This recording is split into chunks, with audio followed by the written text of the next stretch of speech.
क्या समय के साथ फीका पड़ता जा रहा है आपके और आपके पार्टनर का संबंध? मजा नहीं है इस रिश्ते में, अब आनंद नहीं इस रिश्ते में, जीने की इच्छा नहीं कर रही अब उसके साथ। आपका भी मन अब हो रहा है कि जब ये इतना चाहता है अलग हो जाना तो मैं भी छोड़ दूं इस रिश्ते को। फिर क्या होगा? बिना रिश्ते का जीवन नहीं कटेगा ऐसी बात नहीं है। बिना पति के कोई पत्नी नहीं रह सकती, यह भी सत्य नहीं है। किसी पुरुष के बिना किसी महिला का जीवन अधूरा है, यह भी सत्य नहीं, बिल्कुल अधूरा नहीं। एक महिला अपनी पहचान पर रह सकती है, अपने पैर पर खड़ी हो सकती है, अपनी आइडेंटिटी बहुत अच्छी बना सकती है, लेकिन रिश्तों की मधुरता, रिश्तों की खूबसूरती जो है उसकी तुलना भी किसी से नहीं की जा सकती। एक अकेला जीवन और एक सुखी दाम्पत्य जीवन, ये समाज है और समाज में रहने के लिए समाज के कुछ नियमों का पालन करना पड़ता है। जब विवाह होता है तो विवाह निभाना पड़ता है और निभाना भी चाहिए।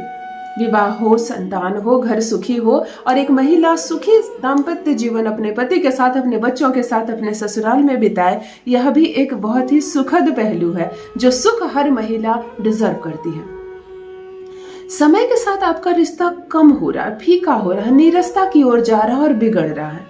आपको ऐसा लग रहा है जैसे कि टूटेगा नहीं ये संबंध, टूट भी सकता है, टूटेगा नहीं ये संबंध, लेकिन नीरस हो गया, कुछ नहीं है इस रिश्ते में। और जब कुछ बात नहीं रह गई रिश्ते में, जिस पौधे में जल ही नहीं पड़ रहा, वो पौधा एक ना एक दिन मर जाएगा। जो रिश्तों में प्यार भरी पानी नहीं पड़ रही है, जल नहीं पड़ रहा है, वो रिश्ता आज मुरझाया है, सूखा है, लेकिन कल मर जाएगा, खत्म हो जाएगा। यह भी एक सत्य है। उमंग होना चाहिए, प्रेम होना चाहिए, विश्वास होना चाहिए एक रिश्ते में, तभी ये रिश्ता दिन प्रतिदिन परवान चढ़ेगा। जितना पुराना होता है संबंध उतना सुंदर होता है, यह भी अनुभूति बहुत सुखद होती है। हर पत्नी को उसके पति से प्रेम और सम्मान और विश्वास मिलना चाहिए। हर प्रेमिका को उसके प्रेमी से बराबर का ओहदा मिलना चाहिए, सम्मान मिलना चाहिए, तभी वो उसके घर की पत्नी बनकर जाएगी, बहू बनकर जाएगी। अगर आपका रिश्ता भी समय के साथ फीका पड़ रहा है, नीरस पड़ रहा है, आपका पति आपको देखकर मुस्कुराना नहीं चाहता है, बात करना और प्रेम करना तो दूर की बात है, जाकर बैठती हो उसके पास तो वो उठकर चला जाता है, उसको कोई इंटरेस्ट नहीं आप में। तुम यहाँ क्यों बैठी हो? तुम अपने घर जाओ ना, तुम अपने कमरे में जाओ ना, मेरे काम में तुम्हें क्या दिलचस्पी है? अगर आप कुछ पूछती हो क्या कर रहे हैं, क्या लिख रहे हैं, क्या खा रहे हैं, क्या सोच रहे हैं, तो इसके बदले में आपको एक बहुत ही कड़वा, बहुत ही एक एंटी सा आंसर मिलता है कि तुम्हें क्या मतलब है, मेरे जीवन में बहुत ज्यादा दखल देने की जरूरत नहीं है, तुम अपने काम से काम रखो। तो जब इस तरह का स्वभाव हो गया है आपके पति का, इस तरह की बातों से वो आपसे बात कर रहा है कि तुम केवल अपने दायरे में रहो, अपने काम से काम रखो, मेरी चीजों में दखल मत दो, मेरे जीवन में दखल ना दो, फिर इस संबंध का कोई अर्थ ही नहीं। क्योंकि पति और पत्नी का जो संबंध है, इस बीच में कोई भी दीवार, चाहे वो बातों की दीवार हो या किसी तीसरे व्यक्ति की दीवार हो, नहीं होनी चाहिए। अगर दो इंसानों के बीच कोई दीवार खड़ी हो गई है, ट्रांसपेरेंसी खत्म हो गई है, तुम्हारे आने से वो बातें करने से रुक जाता है, तुम्हारे आने से वो कुछ ना कुछ छुपाने लगता है, कोई बात है वो जो तुम्हें बताना नहीं चाहता, कुछ पूछती हो तो सही से जवाब नहीं देता, कैसे रहा जाए ऐसे पति के साथ, कैसे रहा जाए ऐसे ससुराल में? चलो करते हैं रिश्तों को सुधार की ओर, प्रेम, विनम्रता, भावनाएं बढ़ेंगी, वो जुड़ जाएगा तुमसे, वो तुमसे ही प्रेम करेगा, वो तुम्हारी ही बात मानेगा और सब कुछ बहुत सुंदर, बहुत अद्भुत हो जाएगा। जान लीजिए प्रथम मैं कौन हूँ। नमस्कार दोस्तों, मैं हूँ खुशबू सिंह। बहुत स्वागत, बहुत अभिनंदन करती हूँ आप सबका अपने YouTube चैनल ज्योतिष ज्ञान में। कैसे हैं आप सब? घर में सब कैसे हैं? मेरे कमेंट सेक्शन में जय माता दी, हर हर महादेव अवश्य लिखें और मेरे चैनल से जुड़कर मेरे परिवार का हिस्सा बने। कोई जीवन में समस्या हो तो अपने डेट ऑफ बर्थ के साथ मुझे अपनी समस्या जरूर लिखें, आपको उसका जवाब जरूर मिलेगा। एक बात बताना चाहती हूँ, चाहे तलाक के पेपर क्यों ना बना लिया हो उसने, तलाक की तिथि निर्धारित कर लिया हो, खुद ही इस संबंध को तोड़ने की सारा इंतजाम कर लिया हो, लेकिन ये रिश्ता नहीं टूटेगा, ये संबंध नहीं टूटेगा। अगर उसकी बदतमीजियां समय के साथ बढ़ रही है, यहाँ भी तुम्हारा नाम खराब कर रहा है और तुम्हारे मायके में भी।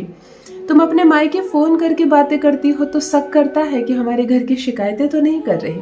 तुम किसी गैर से, किसी अजनबी से केवल बात करती हो तो शक करता है कि कहीं तुम्हारा संबंध तो नहीं है उसके साथ। तुम आधी रात को उठकर अगर कमरे से बाहर जाती हो तो तुम्हारे पीछे जाता है कि कहीं किसी से मिलने तो नहीं जा रही। मार्केट जाना चाहती हो तो अकेले नहीं जाना देना चाहता। मायके जाती हो तो लेने नहीं जाता, लंबे समय तक मायके में रह गई हो तो कोई फर्क नहीं पड़ता, एक फोन कॉल नहीं करता। ये इन सारी बातों का निष्कर्ष है कि इस रिश्ते से विश्वास उठ गया है उसका, इस रिश्ते पर भरोसा नहीं जमा पा रहा है, तुमसे प्रेम कैसे करेगा। आज जो प्रयोग बताने जा रही हूँ, महज एक पवित्र सी चीज को अपने सिंदूर में छुपा कर रख दो। है ना सरल?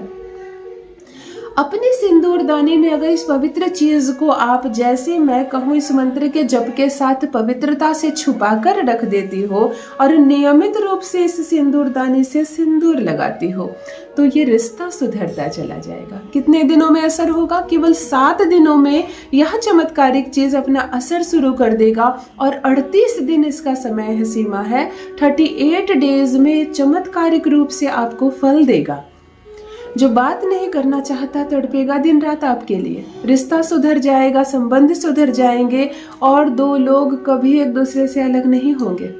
यकीन मानो सब कुछ बहुत सुंदर होगा। आज आप उस उपाय को करने जा रहे हैं जिससे सारे ग्रह बैलेंस हो जाएंगे, आपका शुक्र मजबूत होगा, आपका चंद्रमा बैलेंस होगा, आपकी खूबसूरती, आपका हुनर, आपकी कद्र समझी जाएगी, आपकी वैल्यू समझी जाएगी। ध्यान दीजिए क्या करना है आपको, समझ कर करो, विश्वास के साथ करो, प्रेम के साथ करो, आनंद के साथ करो।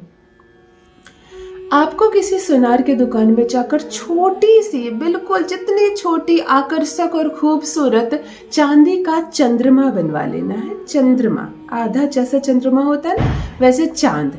रेडीमेड भी मिलते हैं चांद, लेकिन जो मिलते हैं वो गले में पहनने के लिए होते हैं और उसमें एक ऐसी छोटी सी कड़ी बनी हुई होती है जिसमें एक होल होता है, जिसमें धागा डालकर पहना जाता है। आपको वो नहीं लाना है जो बच्चों को गले में पहनाया जाता है, या जो बच्चों को या बड़े भी गले में पहनते हैं, जो पंडित जी बोलते हैं कि चंद्रमा पहनो, है ना। आपको वो चंद्रमा नहीं, आपको चांदी की एक आधा चंद्रमा बनवाना जिसमें कोई कड़ी ना हो, कोई होल ना हो। बात समझ में आ गई? सुंदर कोई डिजाइन हो, आकृति हो, चलेगी। रेडीमेड मिलेगा, चलेगी। नहीं हो उसको बोल दो, वो बनाकर तुरंत दे देगा। चांदी का एक छोटा सा चंद्रमा आपको सोमवार के दिन बनवा कर ले आनी है। आप किसी भी दिन ला सकती है, प्रयोग आपको सोमवार को करनी है। पवित्रता से इसको गंगा जल से धो लो, इसको कच्चे दूध से धो लो, इसको जल से धो लो, किसी भी पवित्र चीज से इसको धो लो, इत्र से भी धो सकते हो। धोकर पवित्रता से साफ कर लो, हाथ पे रख लो। सिंदूरदानी का मुंह ऐसे खोलो, पूर्व दिशा की ओर चेहरा करके खड़ी हो जाओ। इस पवित्र चीज को हाथ में रखो, मनन करो, अनुभूति करो अपने पति की, उसको देखने का प्रयास करो। सब कुछ सुंदर हो रहा है, सब कुछ सरल हो रहा है, तुम्हारा पति तुम्हें देखकर मुस्कुरा रहा है, बातें कर रहा है, तुम दोनों का संबंध धीरे धीरे सुधर रहा है और आज उस चरम सीमा पर पहुंच गई हो कि किसी के तोड़े ना टूटे ये संबंध। इतना प्रेम, इतना विश्वास, ऐसी भावना के साथ जिस मंत्र को मैं कह रही हूँ, इस मंत्र से इस चंद्रमा को सार्थक करो, साधो, इसकी साधना करो। ओम चंद्रमय सुखम भवन्ति, ओम चंद्रमय सुखम भवन्ति, ओम चंद्रमय सुखम भवन्ति। हाथ में चंद्रमा को लेकर 108 बार जप करो, नमन करो। दिल दिमाग पर केवल अच्छी बातें, अच्छी छवि, वो तुमसे प्रेम कर रहा है, बात कर रहा है, तुम्हारे साथ बहुत अच्छे से रह रहा है, ये रिश्ता नहीं टूटेगा। ऐसी सुखद अनुभूति के साथ सिंदूर दानी के अंदर बिल्कुल सिंदूर में समा जाए ये चंद्रमा, डालकर सिंदूरदानी बंद कर दो। आज से, अभी से, इसी क्षण से केवल जब भी सिंदूर लगाओगे इसी सिंदूरदानी से लगाना। आप ये प्रयोग के लिए एक नई सिंदूरदानी का प्रयोग कर सकते हैं, चांदी की किसी किया का प्रयोग कर सकते हैं, या आप जो ओल्ड यूज कर रहे हैं उसका भी प्रयोग कर सकते हैं। किसी चमत्कार से कम नहीं है। इस चंद्रमा को अब आज के बाद तुम नहीं निकालोगी। जब पूर्ण रूप से संतुष्ट हो जाओ, तुम्हारा रिश्ता बिल्कुल सुधर जाए, अब तुम्हें कोई खतरा नहीं, तब तुम इसे बाहर कर सकती हो और किसी अन्य चीज के लिए यूज कर सकती हो। अन्यथा ये सदा सर्वदा तुम्हारे सिंदूर में रहेगा और चमत्कार तुम देखोगी अपनी आंखों से। संबंध जुड़ेगा और जुड़ा रह जाएगा। अवश्य करें, अपना अनुभव मेरे साथ भी अवश्य साझा करें। बहुत बहुत धन्यवाद।